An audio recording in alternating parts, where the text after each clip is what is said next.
L'histoire du monde, à 6h44, Anthony Bélanger. En Espagne, au moins 6 lettres piégées ont été adressées récemment à des personnalités publiques. Dont une a explosé mercredi et était adressée à l'ambassadeur d'Ukraine à Madrid. Une conférence de presse du ministère de l'Intérieur espagnol a donc été organisée hier. Et c'est de cette façon que les Espagnols ont appris médusés que leur Premier ministre, Pedro Sánchez, avait aussi été visé. Il y a une semaine, une de ces lettres piégées était parvenue au palais de la Moncloa et avait rapidement été désamorcée. Le même genre de paquets, tous artisanaux, ont été adressés à l'ambassade des États-Unis, au ministère de la Défense espagnol, à la base américaine de Torrejón de Ardoz et à l'armurier Instalaza. Mais c'est quoi le point commun à tous ces courriers piégés ? C'est le conflit ukrainien ? Bien sûr. Prenez Instalaza par exemple, c'est un des fleurons espagnols des entreprises d'armement. Elle est assez célèbre dans le petit monde des armuriers pour son C-90, un lance-roquettes portatif, rustique, mais très maniable et plutôt efficace. Or, dans le cadre de l'assistance militaire à l'Ukraine, l'Espagne en a fourni 1 millier à Kiev. Est-ce qu'on a une idée de qui est ou qui sont les auteurs de ces lettres piégées ? Alors, il est un petit peu trop tôt pour le dire. La justice a été saisie et l'enquête pour terrorisme vient à peine de débuter. On sait que l'ensemble de ces engins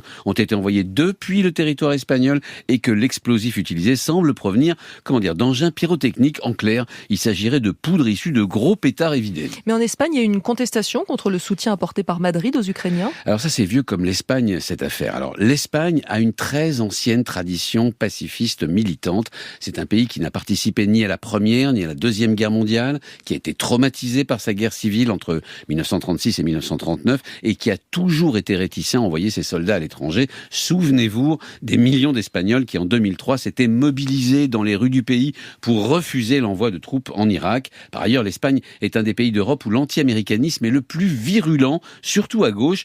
La première hypothèse serait donc une cellule d'extrême gauche, d'autant que le terrorisme aux accents marxistes, l'Espagne connaît, les Basques de l'ETA avaient un fond idéologique très marqué à l'extrême gauche. Vous dites première hypothèse, quelles sont les autres ? Eh bien, la seconde hypothèse, ce serait une extrême droite en plein renouveau qui se méfie des États-Unis et surfe sur le pacifisme espagnol pour faire oublier, vous savez, sa fascination pour Vladimir Poutine.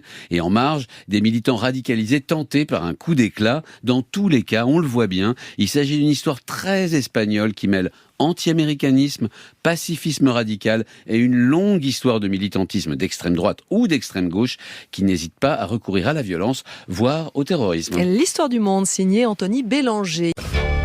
France Inter.